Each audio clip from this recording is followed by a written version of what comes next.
नमस्ते, ओम नमः शिवाय। एस्ट्रो ज्ञान विद रीना शर्मा में मैं रीना शर्मा आपका तहे दिल से वेलकम करती हूँ।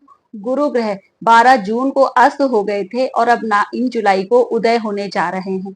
गुरु के अस्त होने से बहुत सारी चीजों में बहुत ज्यादा प्रॉब्लम सबको फेस करनी पड़ रही थी। गुरु ग्रह संतुलन बनाए रखते हैं हर चीज में, हमारे जीवन में भी संतुलन बनाए रखते हैं। हमारे वैवाहिक जीवन में, हमारे संतान से रिलेटेड मामलों में, हमारे धन से रिलेटेड मामलों में, हमारे प्रोफेशन से रिलेटेड मामलों में गुरु ग्रह हर जगह संतुलित अवस्था बनाए रखते हैं। गुरु के अस्त होने से बहुत सारी चीजों में प्रॉब्लम हो जाती है, जैसे तारा उदय होना, तारा अस्त होना गुरु ग्रह और शुक्र ग्रह से ही इंडिकेट होता है। कहते हैं तारा अस्त हो गया है, तो गुरु ग्रह जब अस्त हो जाते हैं तो बहुत सारे मांगलिक कार्य, विशेषकर विवाह जैसे मांगलिक कार्य नहीं होते हैं, और शुक्र ग्रह के भी अस्त होने पर विवाह जैसे मांगलिक कार्य नहीं होते हैं, क्योंकि गुरु को जीव कारक ग्रह बताया गया है। ये हमारे रिश्तों को बनाए रखते हैं, हमारे वैवाहिक जीवन के लिए बहुत इंपॉर्टेंट होते हैं, हमारे संतान के लिए बहुत इंपॉर्टेंट होते हैं। तो गुरु ग्रह धन का कारक ग्रह है,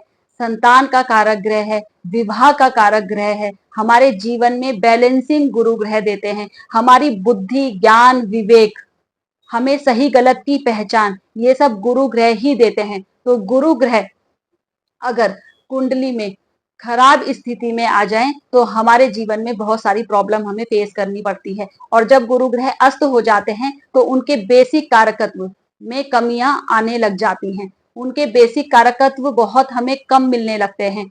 हमारे आकाश में सारे ग्रह सूर्य के चारों ओर मूवमेंट कर रहे हैं, वो एक इलिप्टिकल वे में एक निश्चित पाथ पर घूमते रहते हैं, तो सन से उनकी डिस्टेंस घटती रहती है, बढ़ती रहती है। जब वो सन के पास आना स्टार्ट हो जाते हैं और काफी पास आ जाते हैं तो वो कंबस्ट हो जाते हैं, अस्त हो जाते हैं। हर ग्रह की डिग्री अलग अलग होती है। गुरु ग्रह 11 डिग्री पर आकर अस्त होना स्टार्ट हो जाते हैं, और जैसे जैसे जैसे सन के पास आते रहते हैं वो और ज्यादा कंबस्ट हो जाते हैं, और जब बहुत ज्यादा पास आ जाते हैं तो वो सन के पीछे चले जाते हैं और धरती से हमको नहीं दिखते हैं, धरती पर उनका प्रभाव बहुत कम हो जाता है। तो उनका प्रभाव सन द्वारा हमको मिलता है। हर पर्सन की कुंडली के अकॉर्डिंग गुरु ग्रह जिस घर के आपके स्वामी होंगे, या जहां बैठे होंगे, या जो उनके बेसिक सिग्निफिकेंस होंगे, उसमें कमी आ जाएगी।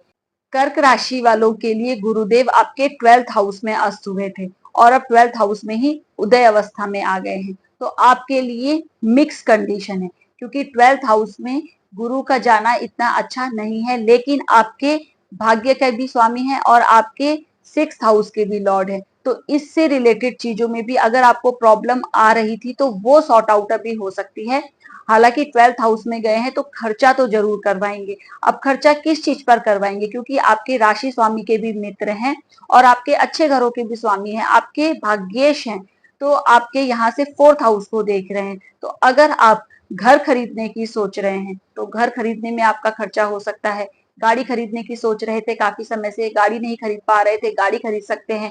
घर में कोई लग्जूरियस आइटम लाने की सोच रहे थे, नहीं ला पा रहे थे, या घर में इंटीरियर का काम करवाना चाह रहे थे और वो नहीं करवा पा रहे थे, तो अब वो सडन आप देखेंगे कि कुछ ना कुछ इसमें से आप करने लगेंगे। इन चीजों पर आपका एक्सपेंडिचर बढ़ सकता है। गुरु 12th हाउस में गए हैं तो एक्सपेंडिचर तो बढ़ाएंगे।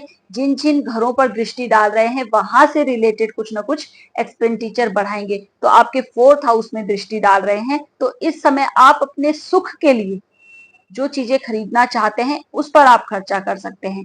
यहाँ पर गुरुदेव आपके 6th हाउस को भी देख रहे हैं, तो इस समय आप अपनी जॉब के लिए कुछ खर्चा कर सकते हैं, या मेडिकल एक्सपेंसेस भी आपके इस समय बढ़ सकते हैं। गुरुदेव यहाँ से आपके 8th हाउस को भी देख रहे हैं, तो 6 को भी देख रहे हैं, 8 को भी देख रहे हैं, तो मेडिकल एक्सपेंसेस आपके बढ़ सकते हैं। सडन कोई खर्चा आपका आ जाए, ये भी अभी पॉसिबिलिटी हो सकती है। या आप धार्मिक यात्राओं पर चले जाएं, कहीं घूमने फिरने चले जाएं, वहां भी इस समय आपका खर्चा हो सकता है।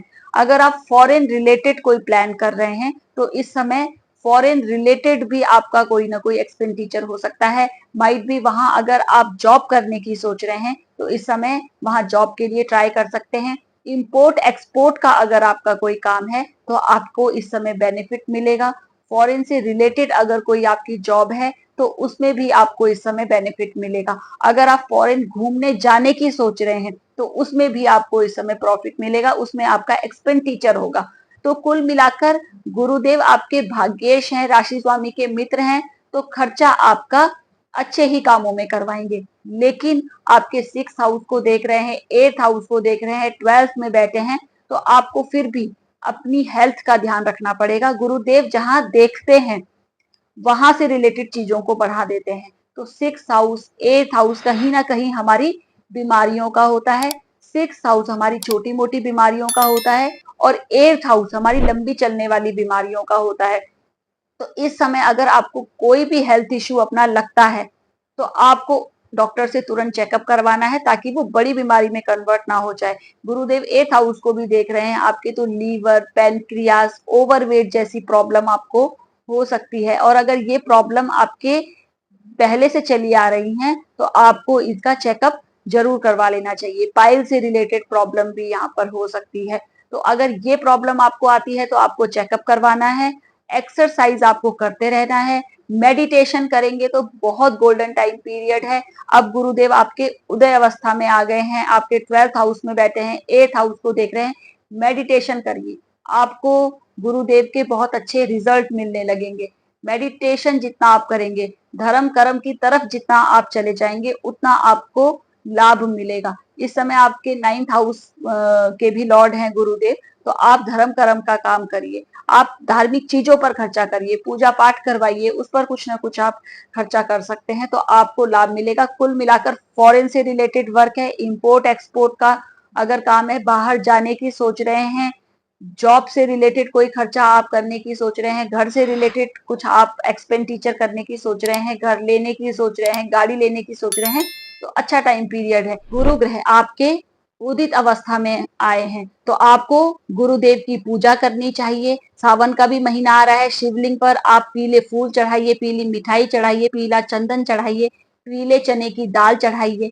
आप ओम नमो भगवते वासुदेवाय नमः मंत्र का जाप 108 बार कर सकते हैं। विष्णु सहस्त्र नाम का पाठ भी कर सकते हैं और सुन सकते हैं। हर गुरुवार को आप केले के पेड़ की पूजा भी कर सकते हैं। आप हल्दी के पानी से नहा भी सकते हैं। आप हल्दी का तिलक अपने माथे पे लगा सकते हैं। तो आप अगर ये सारे उपाय करेंगे तो गुरुदेव की कृपा आपको जरूर मिलेगी।